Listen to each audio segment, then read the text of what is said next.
Buenas tardes a todos y buenos días allá en Colombia. Dentro de nuestra campaña Hablemos de la Arquitectura de Colombia, hoy tenemos el placer de contar con un arquitecto colombiano que es diplomado en Historia y Teoría de la Arquitectura en the Architectural Association of London. También es licenciado en Historia del Arte de la opción Arquitectura en la Universidad de París, Panthéon-Sorbonne. Ostenta el título de maestro universitario, pues después de 50 años de docencia en la Universidad Nacional, gozando de varios premios y distinciones. Es autor de numerosos libros y publicaciones, algunas de ellos sobre la obra de Fernando Martínez Sanabria y también del arquitecto Guillermo Bermúdez.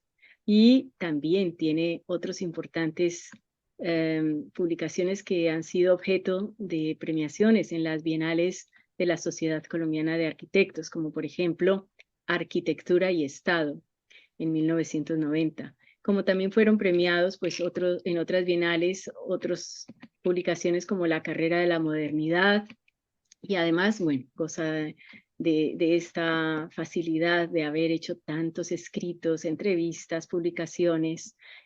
Muchos de ellos están en una obra que se llama Arquitectos 2006. Bueno, su investigación de largo alcance es sobre la construcción del territorio colombiano a lo largo de los siglos. Desde los inicios de ese territorio colombiano que, bueno, él más o menos tiene en 20.000 años atrás de nuestra era.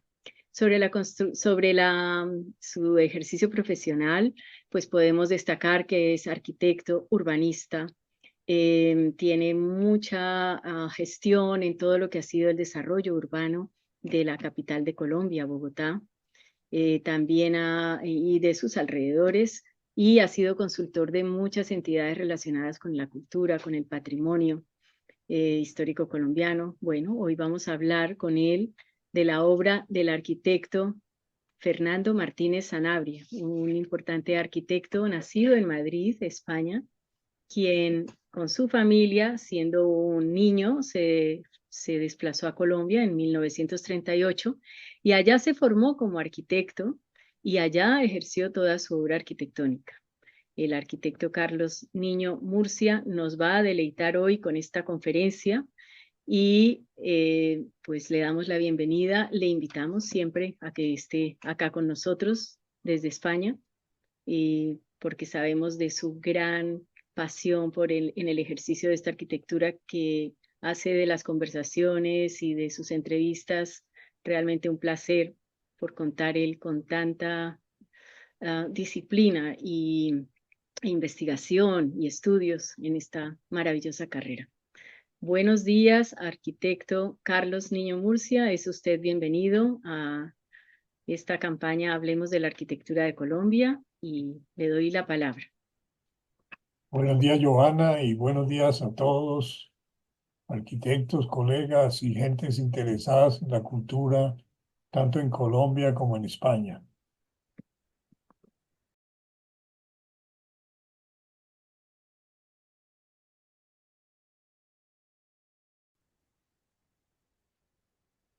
Colombia es un país peculiar porque está en la esquina noroccidental de la América del Sur y allí le llegan para volverse como un nudo, como un torbellino, el Océano Atlántico y el Caribe, Centroamérica, el Océano Pacífico, la cordillera de los Andes, la Amazonía y la Orinoquía, y todo eso genera este volcán de problemas y de creatividad que caracteriza al país.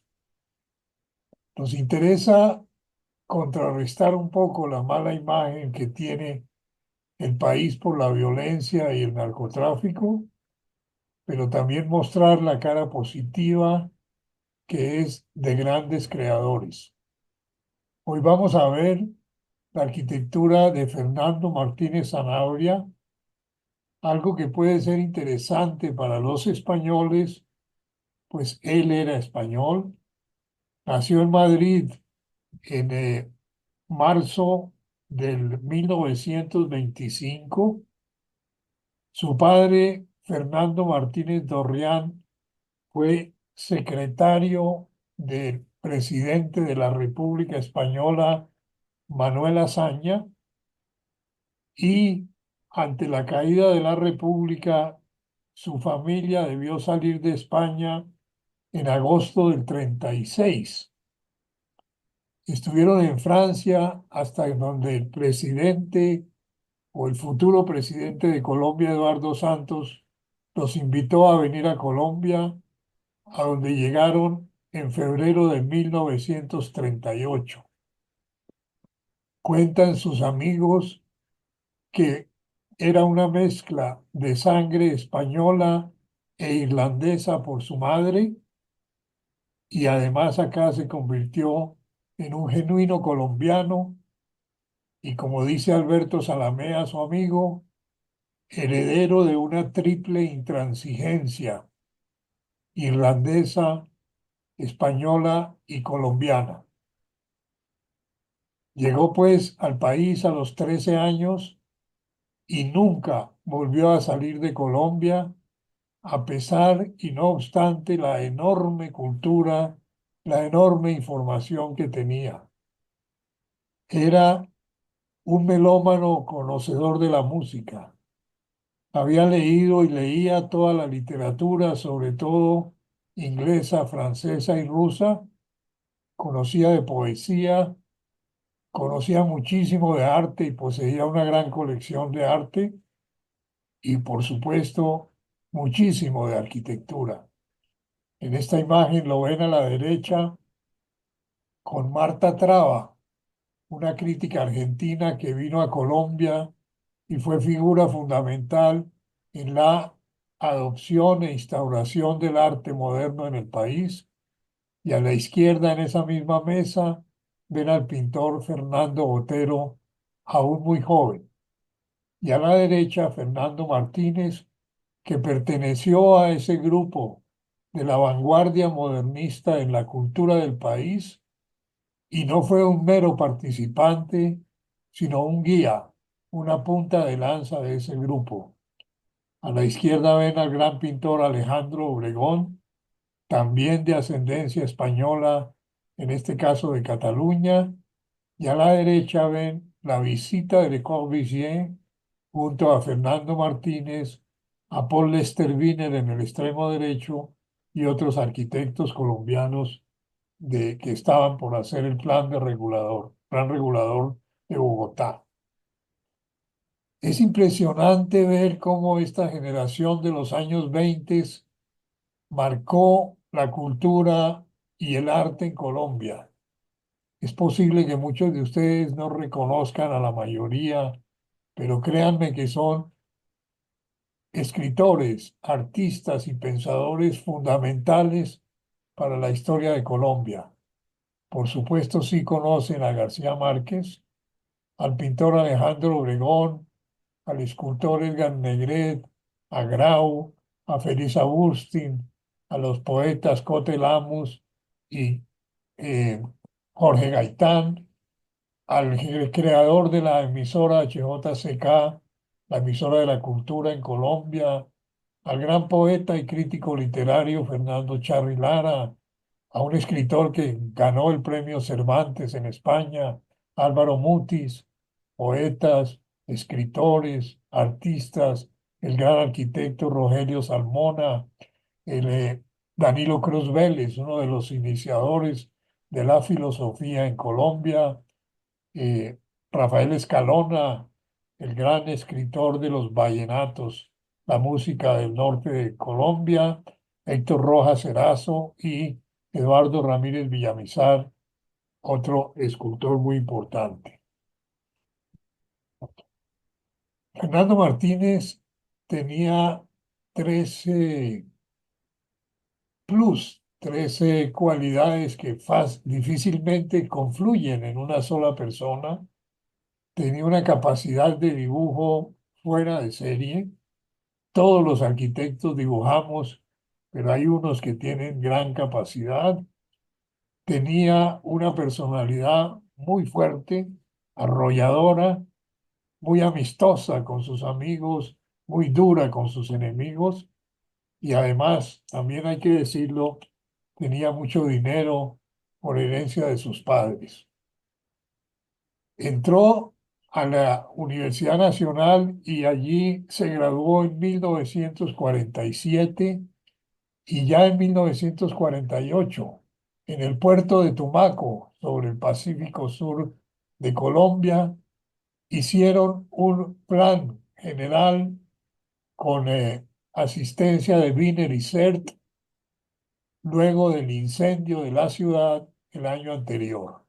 Allí vemos cómo comienzan a aplicar los principios de toda la arquitectura moderna y del CIAM, tanto en el plano general como en los detalles, y el grupo de Fernando Martínez realiza proyectos de algunas casas en una especie de mezcla entre arquitectura vernacular y arquitectura moderna.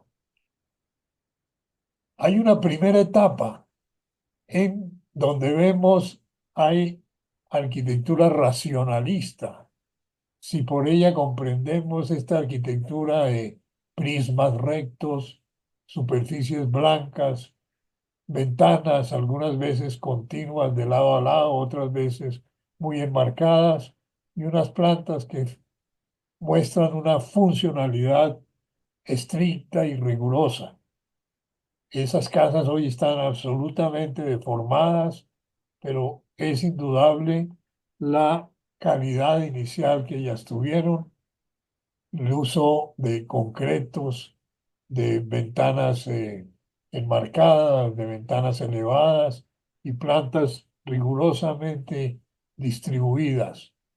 Pronto empiezan a aparecer ya placas y marcos de concreto, pisos en estructuras ya de pétreas, etcétera, o esta casa Schwanhauser, donde se continúa ese rigor funcionalista dentro de los prismas blancos, desnudos y abstractos de la primera arquitectura. Es muy interesante este proyecto para las casas del barrio Veraguas, que eran casas de vivienda muy económica. Vean ustedes lo estrecho del predio, el gran salón, una escalera que da sobre el salón, los servicios al fondo de cocina y un cuarto, arriba otros cuartos, perdón, la cocina está acá, los servicios, cuartos y un solar posterior y los cuartos arriba y un juego de colores en los muros del fondo que muestran su afinidad con todo el espíritu nuevo, la pintura de Mondrian y todo el modernismo del momento. Pero también muestra el rigor de esta arquitectura, siendo una arquitectura económica de todas maneras muy bien estructurada, a diferencia de otras viviendas de interés social económicas que estamos haciendo ahora de manera excesivamente pobre. Julio Mario Santo Domingo, un empresario colombiano que fue compañero suyo en el Colegio del Gimnasio Moderno cuando llegó a los 13 años Fernando Martínez a Colombia, para él hace esta primera casa. Seguimos viendo los prismas blancos, las superficies escuetas, las ventanas enmarcadas, pero ya la presencia de vacíos, la mirada hacia la quebrada que quedaba al frente, ciertos usos de celosías y transparencias o ventanas totales al paisaje que muestran cómo empieza una percepción especial por el paisaje y por el lugar. El Colegio Helvetia es una propuesta, no se construyó, de arquitectura racional, pero de la buena arquitectura racional, muy integrada con el jardines para la docencia, con patios interiores, con funcionamientos de de la luz y de la actividad docente muy bien estructurados. Y acá comenzamos a ver un cambio que va a ser fundamental. Estamos en 1957, aparecen ya pisos en piedra de río, ladrillos a la vista, muy diferentes a los muros blancos anteriores, balcones y chimeneas en concreto, placas, antepechos en concreto, jardineras, en una planta que podría ser muy similar a la época anterior, todas las cuartos, alcobas, cocinas o un estudio en la parte superior, pero ya hay sensibilidad por los materiales, ya comenzamos a percibir algo que se revienta de manera total ya en este momento en el concurso para el Colegio Emilio Cifuentes en 1959. En un libro que hicimos en los años 80 sobre la arquitectura de Fernando Martínez, planteábamos que este proyecto es un rompeolas, una bisagra en la arquitectura colombiana.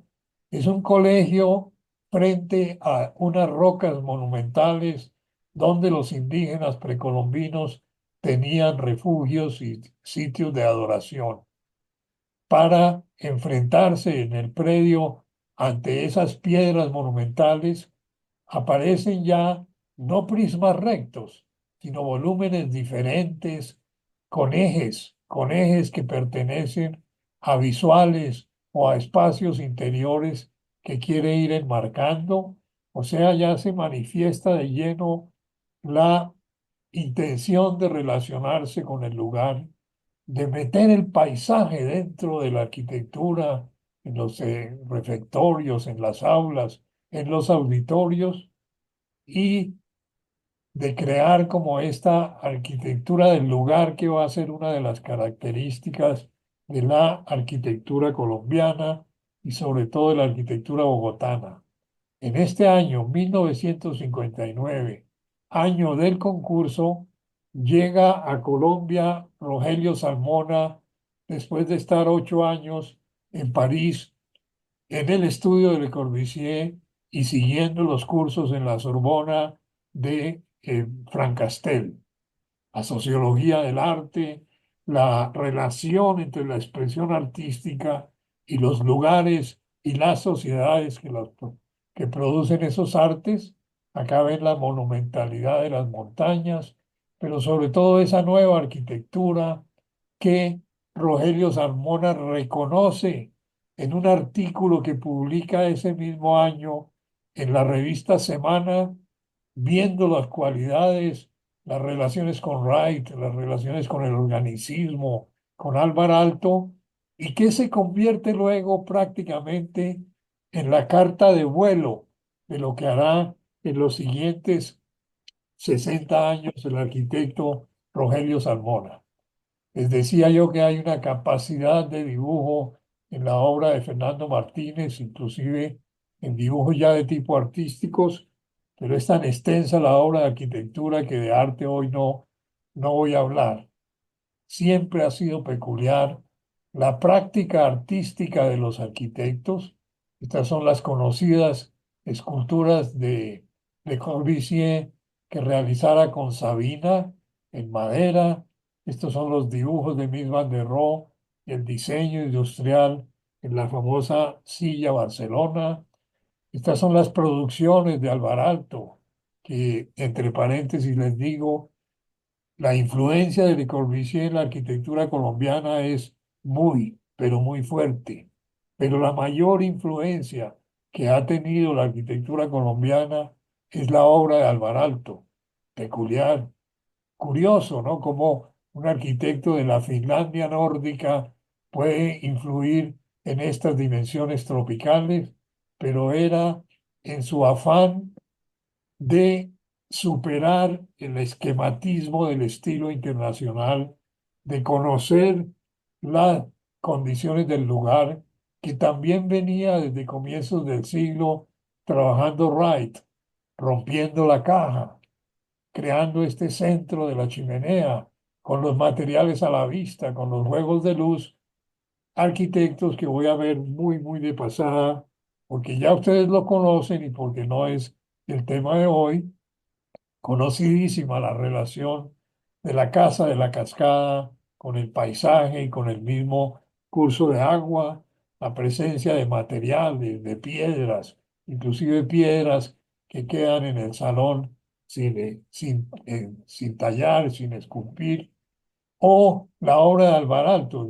Podría yo decirles a ustedes, esta es la imagen de la arquitectura bogotana de los años 50 y 60, porque adoptamos el ladrillo, que obviamente venía desde la colonia.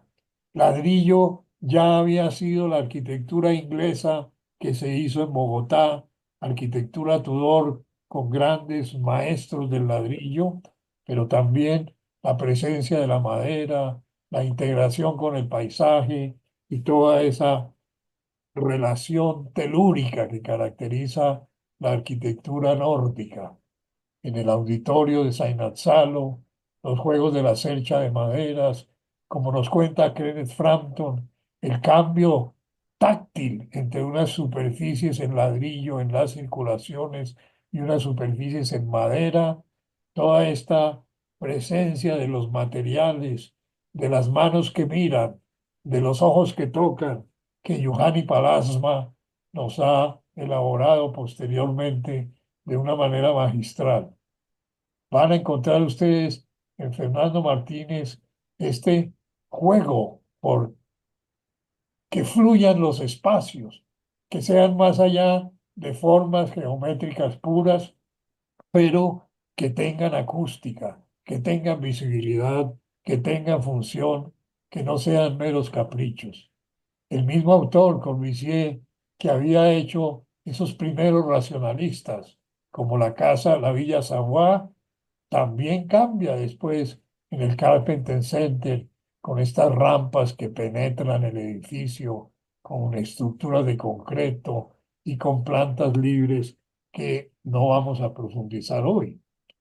Se ha relacionado también no solo con Alto, con Corbusier y con Wright, sino con Charoun en la supuesta irregularidad de estos planteamientos característicos de Charoun, pero quienes hemos estado en un concierto en la Filarmónica, vemos cómo hay una integración total, no es el escenario allá y el público acá, sino que todos recorremos, todos cobijamos a los músicos y por lo tanto participamos de la escena musical.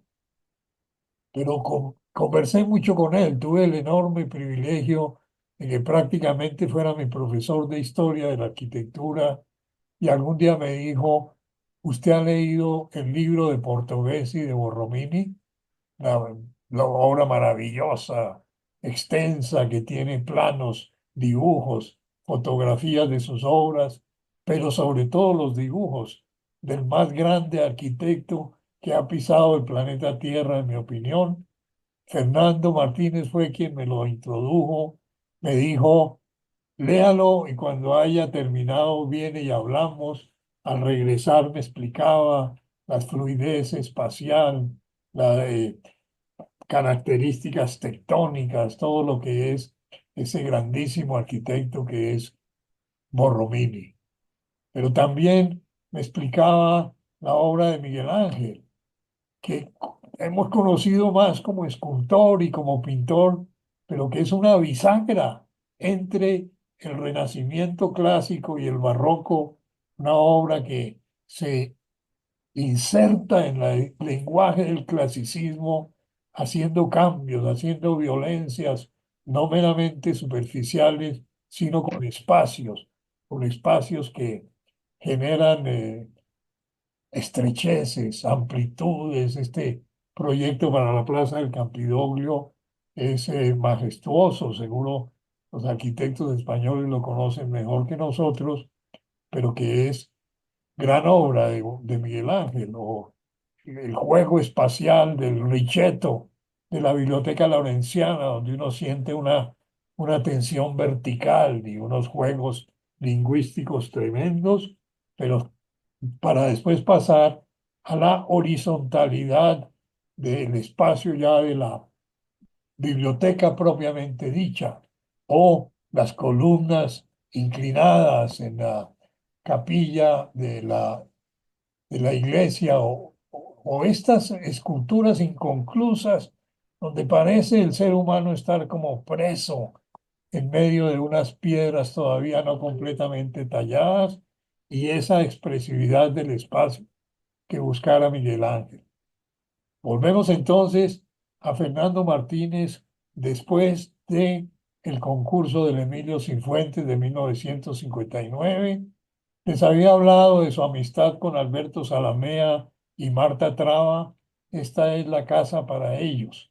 Vean ustedes cómo el eje se inclina para crear dinámicas.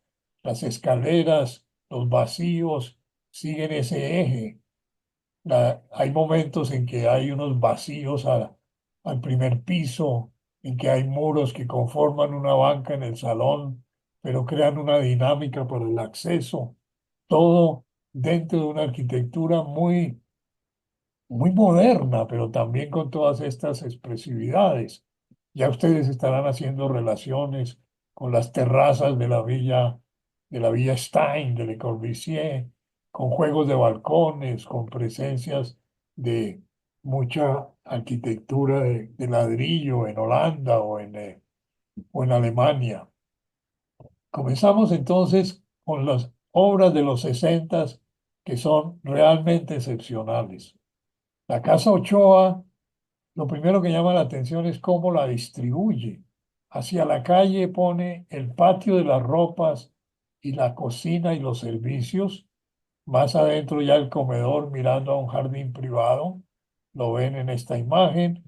Y el juego de este muro, que en realidad es un baño, pero que crea una dinámica de movimiento, como una Y en la que yo puedo venir hacia la zona social o ya entrar a la parte de las alcobas que tiene un jardín muy privado y arriba un estudio con esta expresividad, en esta dinámica que yo llamaba en algún texto los gestos fuertes de su arquitectura que nunca son caprichosos, sino que quieren crear como dinámicas.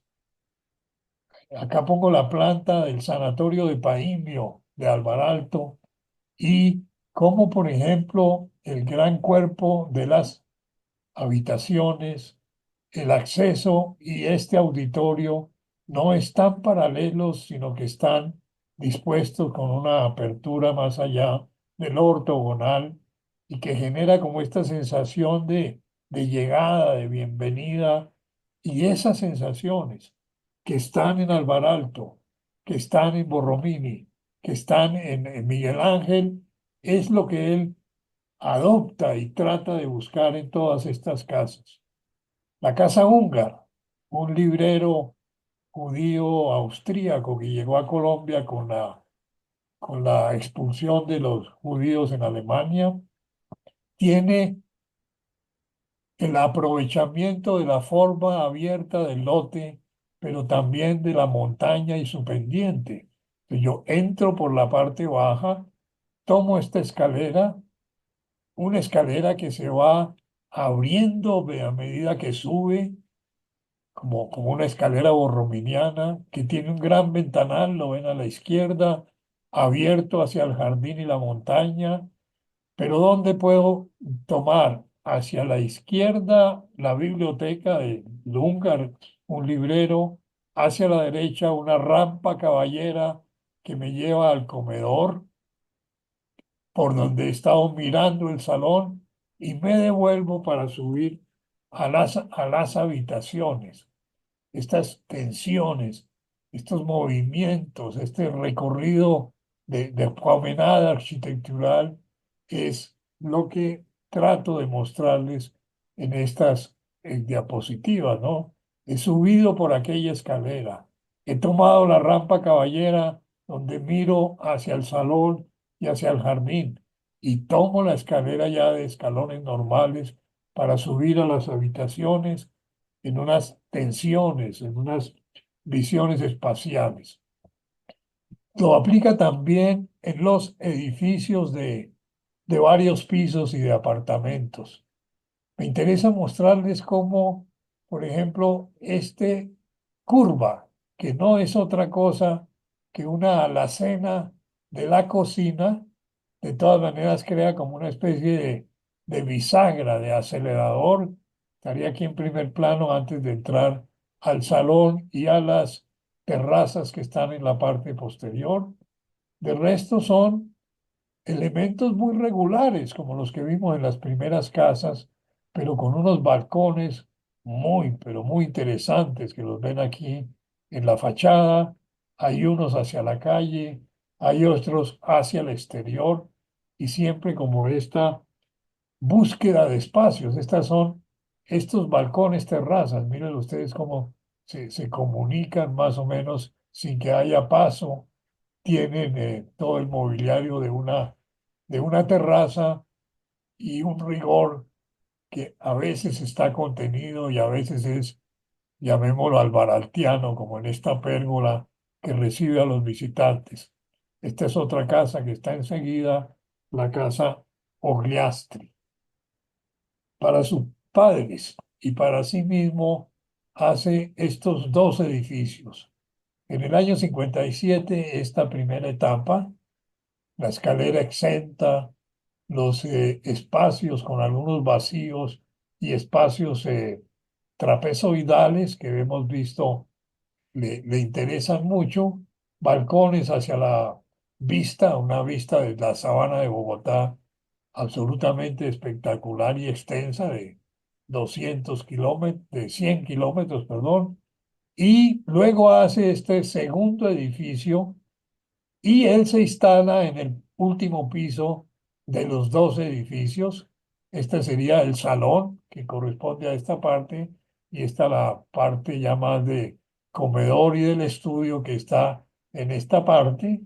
Hay, por ejemplo, este espacio que tiene muros paralelos, esta curva de la escalera que genera dinámicas espaciales y este muro que está divergente con un gran ventanal hacia la sabana en movimientos expresivos del ladrillo, al principio mucho más complejos, al final más simplificados. Este es el volumen de la escalera que mira hacia la calle. Es muy interesante también este conjunto de tres casas. En la parte inferior, la, la casa Calderón.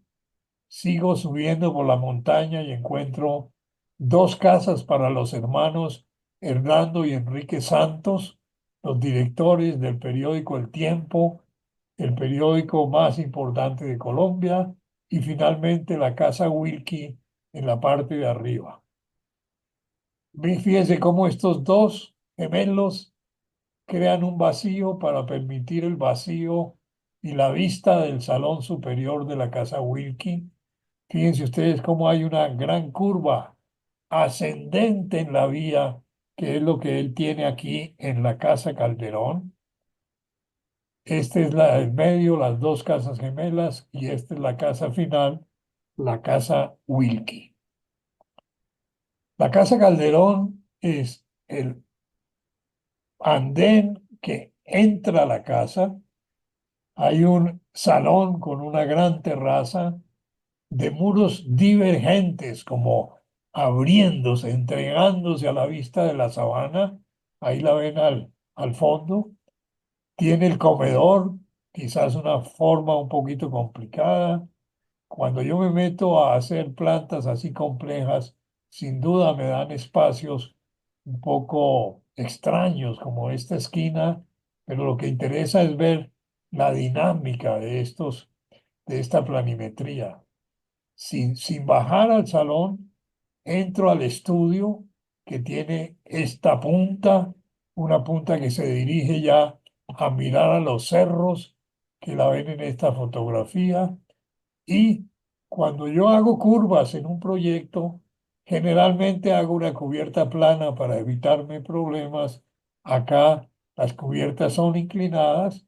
Repito, puede que genere puntos difíciles, pero también genera una serie de dinámicas muy interesantes. Esta es la vista hacia las montañas, este es el salón. Miren ustedes la capacidad de dibujo previa.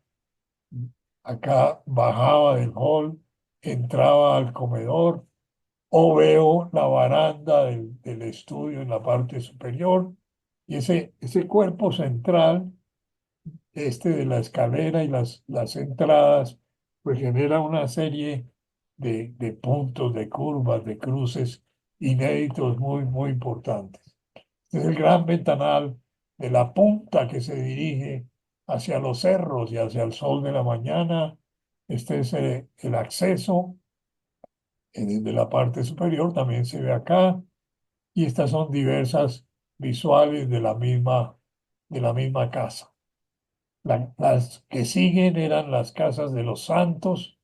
También tiene una escalera que va desde el garaje hasta el piso social, que tiene muros divergentes que van creando dinámicas y visuales, o escaleras ya curvas para subir a las habitaciones.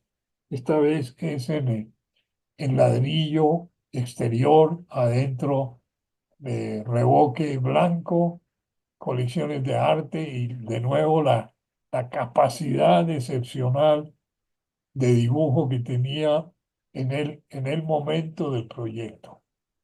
Y arriba habíamos visto, está la casa Wilkie.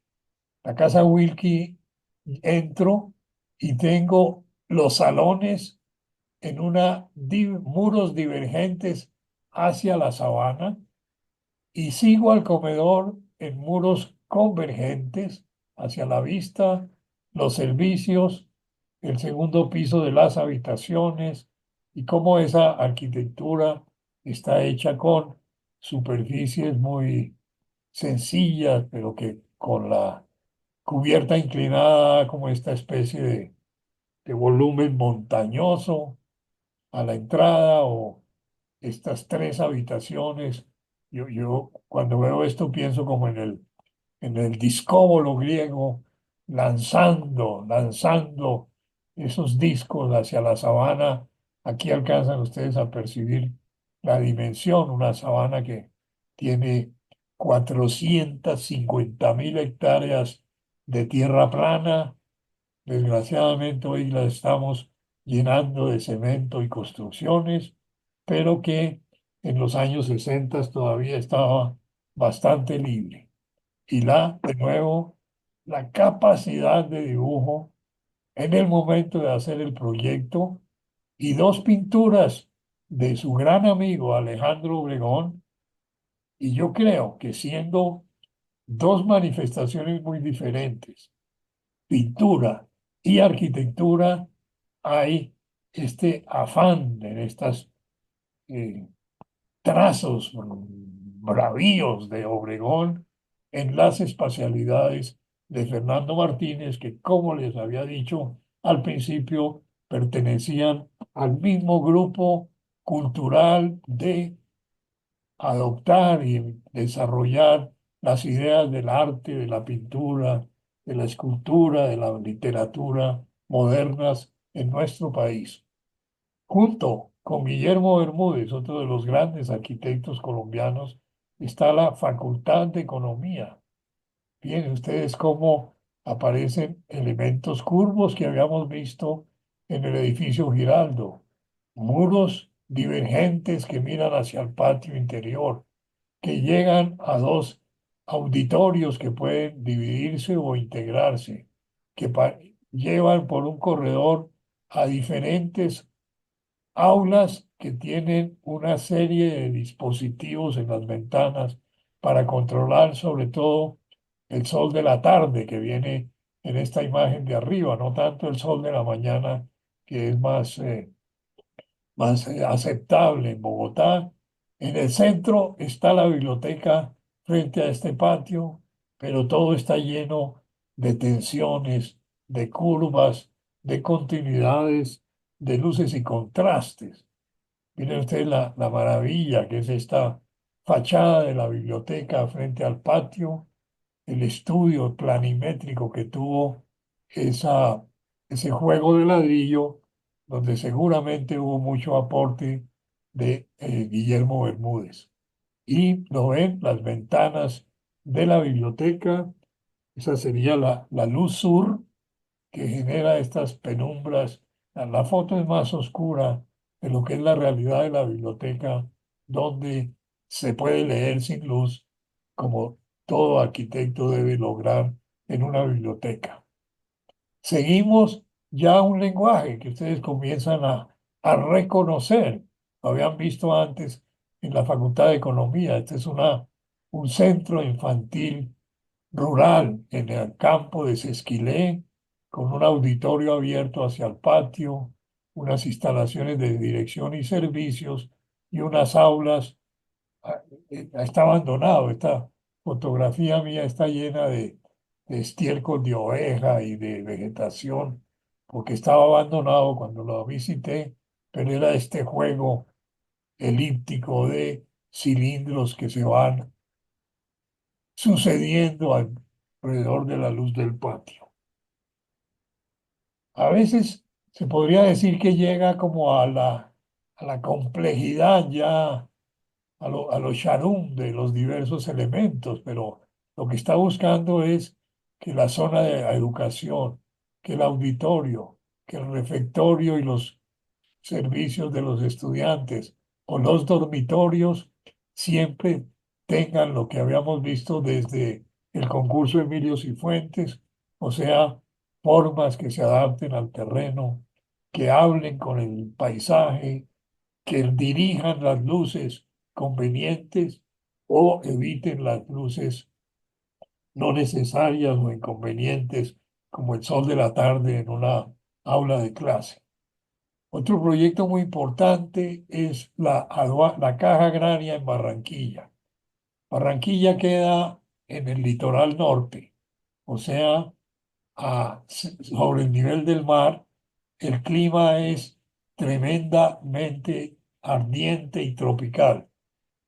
En este Paseo Bolívar, quizás la avenida más importante de la vieja Barranquilla, estaba el hotel o edificio Palma, que se había incendiado unos 10 antes de este concurso, 10 años antes de este concurso, y ahí plantea Fernando Martínez este proyecto, la Caja Agraria, que tiene, como lo ven en esta orientación, sol de la tarde y de la mañana en el sentido que muevo el cursor, la fachada sur, donde también hay sol en Barranquilla, y la fachada norte, donde hay sol, pero menos en la parte posterior.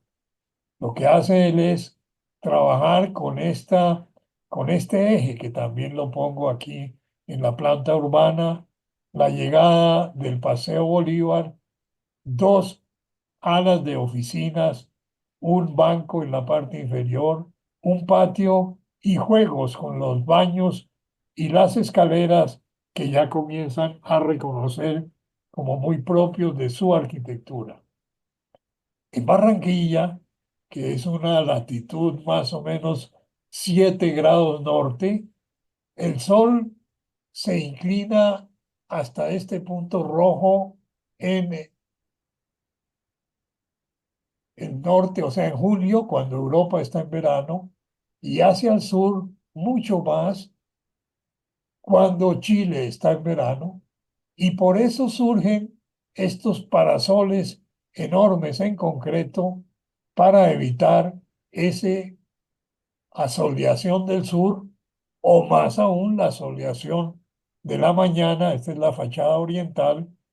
La occidental no tiene oficinas. Pero miren ustedes cómo a partir de la ubicación urbana, de la consideración del sol, del uso del concreto, se obtienen estas riquezas plásticas en el espacio, en las circulaciones, en el juego de baños y escaleras para conformar este edificio. Hoy, desgraciadamente, en el primer piso quitaron ya todo este mobiliario bancario. Hoy es la sede de la Fiscalía pero después de muchas luchas logramos que no demolieran el edificio como lo querían los barranquilleros, porque el edificio estaba en este estado, concreto y además abandonado. Este había sido el edificio Palma, que tenía toda la asociación del sur, pero logramos que se mantuviera. Esta es una propuesta que yo hice para el costado norte del edificio y poderlo recuperar para el futuro. Es tan solo un proyecto.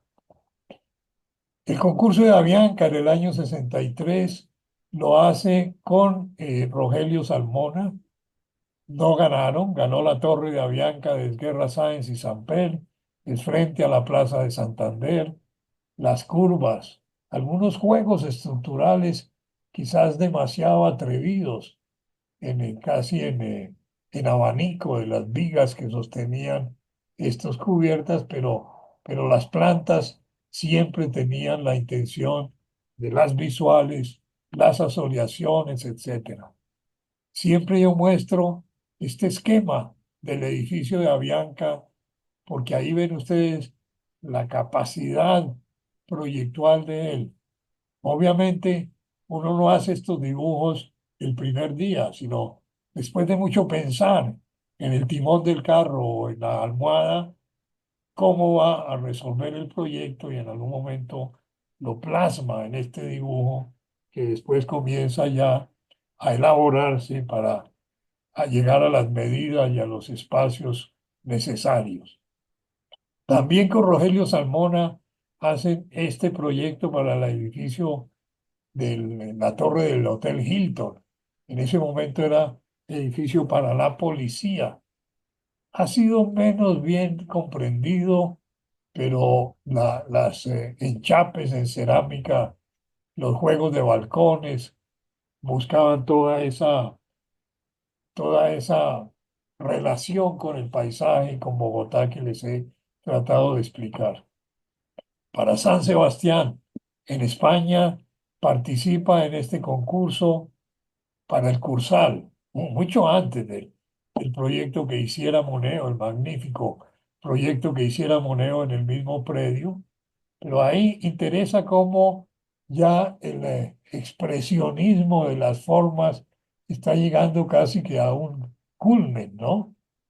Oficinas, apartamentos, hoteles o una torre en un extremo, las visiones que él tenía en estos esquemas sencillos, pero completamente espaciales y tectónicos, o la maqueta que les muestra la relación que quería él con el mar en el Cursal.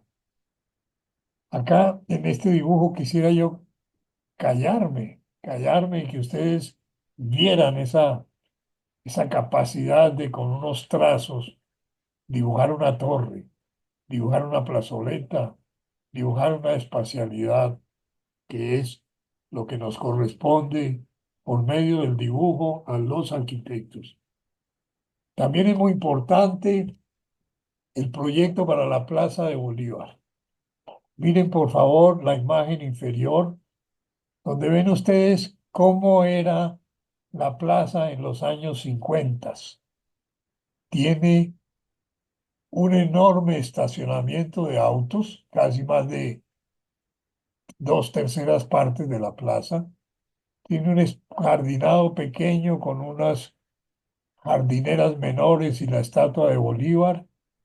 Miren el Capitolio, la sede del Congreso de Colombia, cómo las escaleras se van recortando de una manera poco clásica, dado el desnivel que hay entre la carrera séptima y la carrera octava, lo ven en esta fotografía, que es más o menos de 5 metros. ¿Y cómo resuelve Fernando quitar todo esto, quitar los autos, quitar las jardineras y hacer una plaza escueta donde el triángulo amarillo le permite rectificar las gradas del estilobatos del Capitolio? Acá lo ven que ya están horizontales.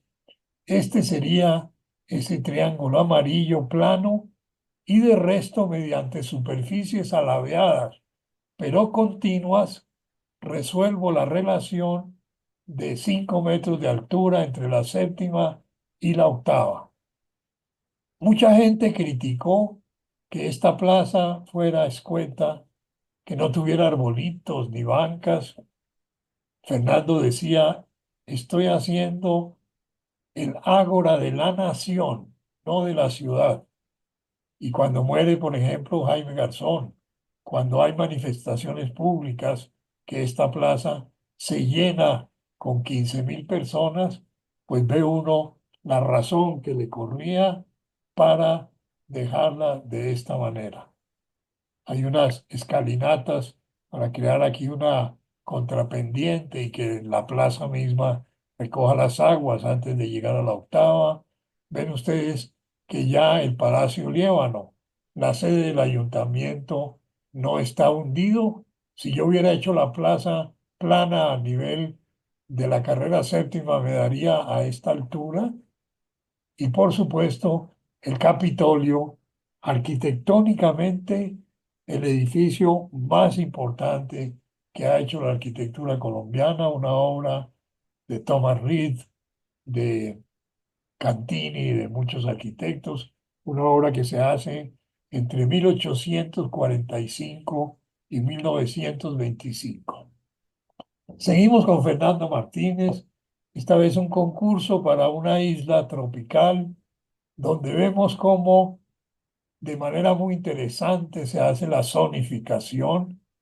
En la mayoría de hoteles, la piscina es una zona ruidosa.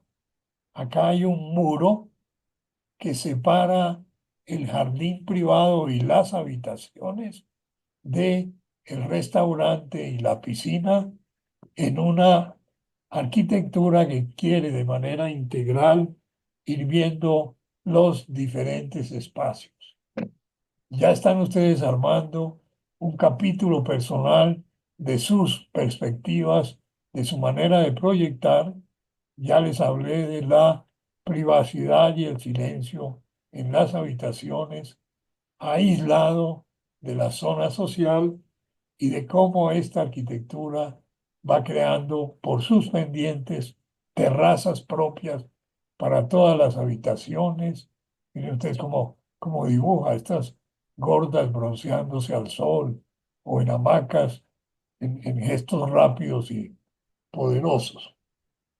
No se construyó el motel de la isla de Salamanca, sí se hizo la hostería de Garzón con el mismo principio, pero mucho más pequeña. Hay un punto fijo decimos en Colombia, a lo que atraviesa todas las plantas son los ascensores o en este caso las escaleras. Me llama la atención cómo hay una escalera interior de servicio y una escalera exterior para el público que va comunicando los diferentes niveles y la razón de crear terrazas por medio de estas cubiertas inclinadas que también generan una volumetría tropical muy, muy interesante. El edificio de Colinza. Habíamos visto al comienzo de la charla las casas para Julio Mario Santo Domingo. Este es el edificio para él y su familia.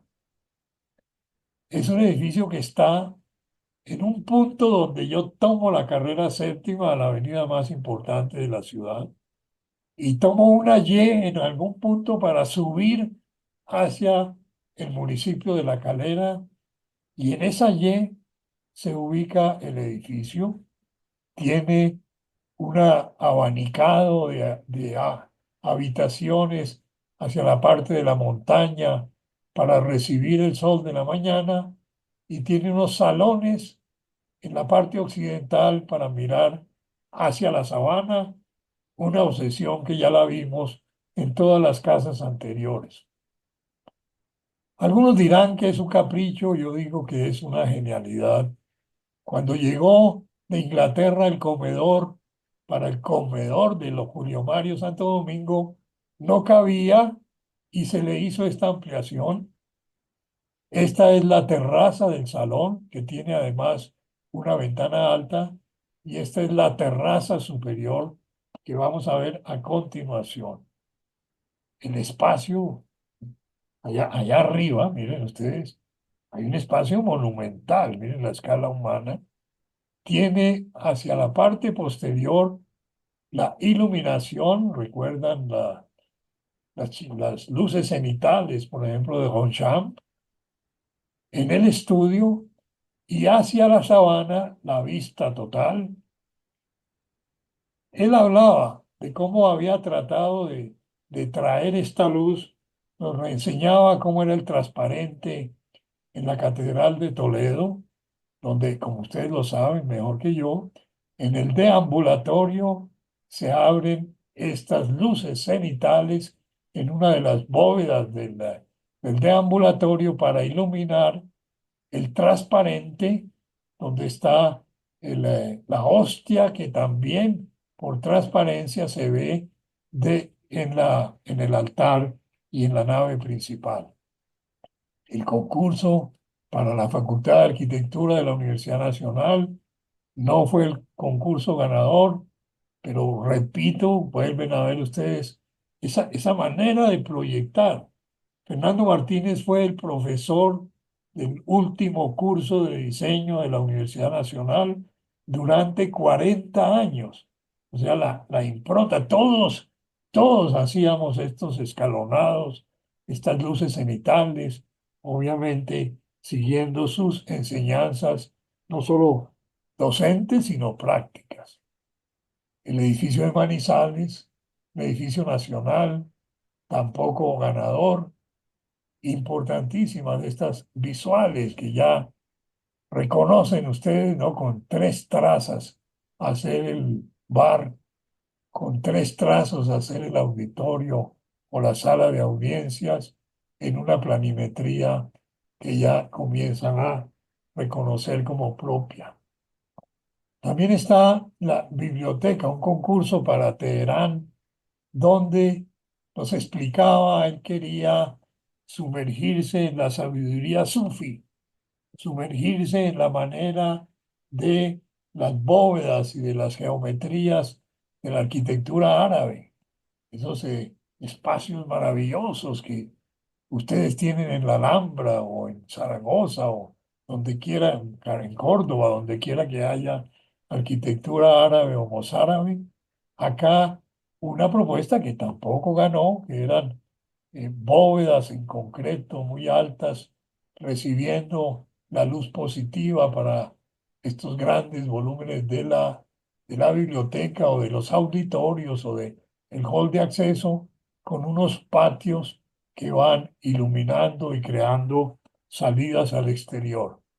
Muy parecido esta distribución de franjas a una propuesta que él hace para el centro de Bogotá, donde alterna moles comerciales cubiertos y zonas de parqueadero, de estacionamientos, moles comerciales, estacionamientos, callejones comerciales, los ven acá en esta propuesta, y unos cuerpos o bloques de oficinas o apartamentos siempre dispuestos hacia el norte.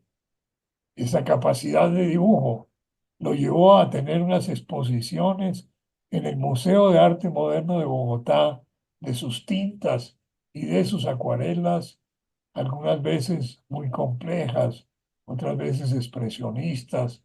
Al principio lo vimos en unas aguadas también expresionistas, o la relaciono aquí con algunas perspectivas que utiliza para sus proyectos. Capacidad de dibujo en una persona de una cultura y de una entrega por la arquitectura totales, que marcaron, que fue la locomotora, la lanza, la punta de lanza de la arquitectura orgánica o del lugar en Colombia. Cuando llega Rogelio Salmona a hacer una obra magnífica, grandiosa, extensa, lo que hace es subirse en el año 59 a la locomotora, donde iban ya muchos arquitectos, pero donde el líder, el maquinista de esa locomotora era Fernando Martínez Sanabria, un arquitecto español trasplantado a Colombia. Muchas gracias. Muchas gracias a ti. Eh, espérate. ¿Cómo lo viste, Joana? Perfecto, maravilloso. Espérate, voy a... Arquitecto Carlos Niño Murcia, muchísimas gracias por esa gran descripción tan detallada también y tan reconocida a su gran maestro que nos ha hecho de la obra del arquitecto Fernando Martínez Sanabria. Me gustaría, obviamente, seguirle teniendo para que nos cuente tantas historias y tanta sapiencia que usted ha adquirido en estos más de 50 años de su vida profesional. Y aprovechando que está hoy con nosotros y sabiendo del interés de muchos arquitectos acá y profesionales de todas las disciplinas que nos han acompañado en esta labor hispano-colombiana, que ya lleva 30 años, que estamos cumpliendo este mes, me gustaría que a grandes rasgos y contando con el tiempo que usted quiera, nos ilustre con su información en qué está ahora toda esa arquitectura que ha generado este arquitecto allí en Bogotá y cuáles son las posibilidades de próximo desarrollo de la arquitectura y el diseño urbanístico para nuestras grandes capitales y para las numerosas poblaciones que van a iniciar un gran periodo de urbanización y de construcción. Eh, sí, Joana, pues, alguna vez en Quito yo di una charla sobre la arquitectura reciente en Colombia. Hoy no la puedo mostrar porque son 90 imágenes, pero sí reflexiona sobre lo que tú estás planteando, o sea, y después de esos maestros, y después de lo que llamamos la época de oro de la arquitectura colombiana, ¿qué? Entonces te lo resumo brevemente, o sea, entre los años 50 y 70, que fue esta obra que te mostré, o que les mostré, y que llamamos nosotros en Colombia la época de oro, porque no eran dos o cinco grandes arquitectos, sino que todos hacían muy buena arquitectura, que yo creo que es el objetivo de un país, ¿no es cierto? Que no haya figuras descollantes, sino que todos lo estén haciendo bien. Eso después se perdió porque yo se lo achaco a la falla que tiene la enseñanza de la arquitectura, porque a raíz de la Bauhaus, la escuela alemana, los cursos de historia se volvieron ausentes o marginales de la enseñanza de la arquitectura. Y eso no le sucedía a gentes como Rogelio Salmona o Fernando Martínez, que sí la conocían. Te contaba que la erudición de Fernando era apabullante. Y no solo de arquitectura, sino te podía explicar a San John Peirce o a León Felipe o recitar los poetas españoles o recitar a Verlaine o a Rimbaud. Era impresionante. Yo me lamento y me acuso de haber cometido el error histórico de no haberle hecho una grabación de unas 6 horas haciéndolo hablar de todo lo que sabía. Y resulta que eso se lo llevó el viento. Lo oímos a pocos sus alumnos, seguramente sus contertulios, Cuando hicimos el libro sobre él, prácticamente cada semana subíamos, después de trabajar en la oficina de él, al apartamento a oírlo y a tomar unos tragos.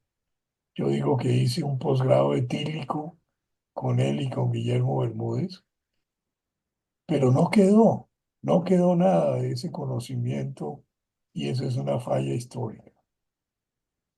Algún día te mostraré cómo Rafael Obregón, Enrique Triana, Arturo Robledo, Ricaurte Carrizosa Prieto, muchos arquitectos tienen obras magníficas en los años 50 a 80. Y no solo Bogotá, sino Ovirne y Sornosa y Lago Sáenz en Cali, o en Barranquilla, en Medellín, en Bucaramanga, en todos esos sitios había arquitecturas muy, muy buenas. Después entramos en un periodo, yo lo llamaría con excepciones, pero mediocre, de una arquitectura que había perdido esa fuerza, porque ya era de arquitectos que practicaban el oficio, pero no conocían la arquitectura en profundidad. Por eso yo digo, Joana, que la enseñanza de la arquitectura no está errada, sino completamente errada, porque en mi concepto debería haber, sí, 4 días de taller de arquitectura y de diseño de 5 horas diarias, pero también 10 semestres de historia de 8 o 10 horas semanales en que no me muestren como si fuera la revista Playboy fotos y fechas, sino que me expliquen la época en que se hace una obra y cómo se construye, o sea, la tectónica. ¿Tú te imaginas los arquitectos que saldrían haciendo 10 talleres de diseño y 10 cursos de historia profundísima? Hoy la Universidad de los Andes no tiene ni un curso de historia, ni uno. La Piloto tampoco, la Nacional, por ejemplo, ya no mira el gótico. Me parece que no hay tiempo, entonces así no se puede. Sin embargo, hay ahora una generación que ha comenzado a retomar esas enseñanzas, no solo las enseñanzas locales, sino que nos corresponde como colombianos conocer la arquitectura argentina, mexicana, española, holandesa y japonesa, la arquitectura del mundo, pero que seamos capaces de asimilar esas enseñanzas del mundo para nuestra geografía y nuestra sociedad concreta. Hoy vemos arquitectos jóvenes descollantes que han hecho la maestría de arquitectura o la maestría de historia y teoría en Barcelona o en Madrid o en México o acá en Bogotá y que están diseñando, pero que ya tienen más, más sustento, más pie a tierra. Podríamos citar ejemplos habría que ver cómo esos viejos se mantuvieron, tipo Salmona, que hasta el Fondo de Cultura Económica ya en los años 2010 seguía haciendo, y cómo los jóvenes están haciendo obras muy, muy interesantes. De todas maneras, yo he insistido mucho en que el público en general no sabe lo que es la arquitectura y mucho menos lo que es el proceso de hacer la arquitectura. A mí me pueden dar un terreno, el cliente dar un programa y unos recursos y durante 3 meses hacer ajustes para que toda esa complejidad se refleje en un diseño. Y yo le muestro en una hoja de oficio la planta de ese diseño y la persona me dice, pero por ese dibujito me va a cobrar $5.000 por un dibujito en una hoja y no percibe el trabajo que hay de síntesis, de ensayo y error anterior. sí lo perciben en la obra, porque en la obra ven que llegan los materiales, que los obreros están sucios, que las columnas comienzan a surgir, y a él sí le reconocen honorarios. Sí lo reconocen en un abogado, en un médico, en un ingeniero, pero el público en general, sobre todo en nuestros países menos cultos, no entiende la labor del arquitecto y lo reemplaza fácilmente. Entonces, estamos bregando por explicar qué es lo que hacemos, por qué yo puedo mostrar un plano de un hospital en una plana de 100 por 70, pero eso puede implicar ese dibujo en 100 por 70, 8 meses de trabajo. No, no lo entiende, no lo entiende.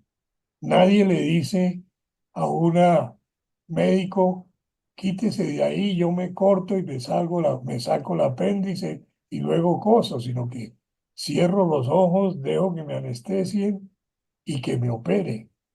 Pero en arquitectura sí mucha gente se entromete y comienza a cambiar y comienza a decir, no, haga la cocina así, me muestran un recorte de revista, yo quiero el comedor como este, sin entender la labor del arquitecto.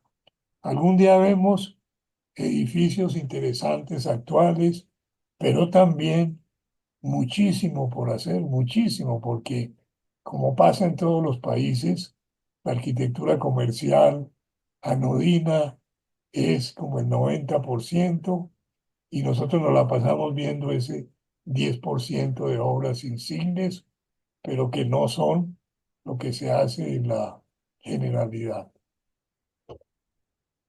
Excelente. Sí, tienes toda la razón y yo lo descubrí desde que era ya recién egresada, eh, toda esa dificultad para poder hacer comprender al cliente o a los clientes todo el esfuerzo intelectual y de disciplina de investigación y hasta de muchos esfuerzos económicos que uno hace viajando por el mundo para poder reconocer la bondad de la arquitectura hecha también en países maravillosos. Pero bueno, esto me está haciendo caer en la cuenta de que podemos y debemos propiciar un curso de historia de la arquitectura y de la teoría y del urbanismo para todo tipo de personas que quieran estar con nosotros. Y bueno, yo creo que te lo planteo como una posibilidad que deseo que tengas en cuenta para que la sigamos conversando. Bueno, Desde esta Cámara Colombiana de Comercio, Industria y Turismo en España hemos hecho pues 30 años de gestiones, 28 de actividades ininterrumpidas y la arquitectura ha sido la niña protegida y querida y deseada también, ¿no? Porque en este ejercicio que se hace por el bien de los lazos del comercio, de la industria, del turismo, pues a veces no quedaba espacio para este tema. De ahora en adelante lo vamos a tener, así que estás invitado. Te felicito y también te invito para que nos relates tu propia historia, ¿no? Y que he visto en muchos documentos y publicaciones tuyas y algunas entrevistas muy agradables con música de fondo, que sé que eres un melómano y yo creo que la música para todos los arquitectos que hemos trabajado en proyectos y pasado noches y madrugadas y hasta 3 días sin dormir casi, pues la música es una fiel compañera nuestra. Así que cuando le, ya te pregun- iré comentando. Cuéntame cuando tú, le- ¿qué te parece? cuando le preguntaban a Frank Lloyd Wright quiénes eran los mejores arquitectos de la historia, él contestaba Beethoven y Bach. Sí, tienes toda la razón. Y Y Mozart hay, también, no, muy pues todos, alegre. todos, ¿Ah? Mahler, Y todos. todos, porque ya Esa, te he oído a ti y me identifico contigo. Es que, ¿qué música te gusta? Es que me gusta toda la música. Sí, comprendo que nuestro gran placer como arquitectos en nuestras épocas de estudiantes y cuando nos sentábamos en esas mesas a diseñar tantas planchas, desde la escala 1-500 hasta la casi 1-10 o 1-1 de los detalles, pues estábamos siempre acompañados de esta gran música y gracias a ella pues también nos inspiraron Claro. cosas, espero, importantes. Y muchas gracias a ti y felicitaciones por el interés y el trabajo en difundir esta arquitectura. Muchas Sí. gracias. Bueno, pues cordialmente invitado y gracias a ti también por este tiempo tan regio que nos has dado. Y hasta pronto. Bueno, hasta pronto, Joana.